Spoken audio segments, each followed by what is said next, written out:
మన దేశంలో అత్యధికంగా అమ్ముడుపోయే ప్రోడక్టు, అత్యధికంగా వాడబడే ప్రోడక్టు, అత్యధికంగా వేస్ట్ అయ్యే ప్రోడక్టు ఏంటో తెలుసా? శాంపిల్ సోపు.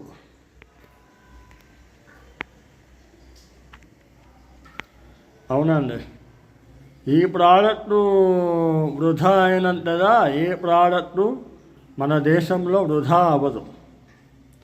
శాంపిల్ సోప్ మనం ఏ ఊరు పైనా ఏ టూరు పైన మనం వాడే ప్రోడక్టు శాంపిల్ సోపు. శాంపిల్ సోపు వాడని వాళ్ళంటూ ఎవరు ఉండరు. దాదాపు ఊళ్ళకి వెళ్ళే వాళ్ళందరూ వాడే ప్రోడక్ట్ ఇదే. వృధా అయ్యే ప్రోడక్ట్ కూడా ఇదే.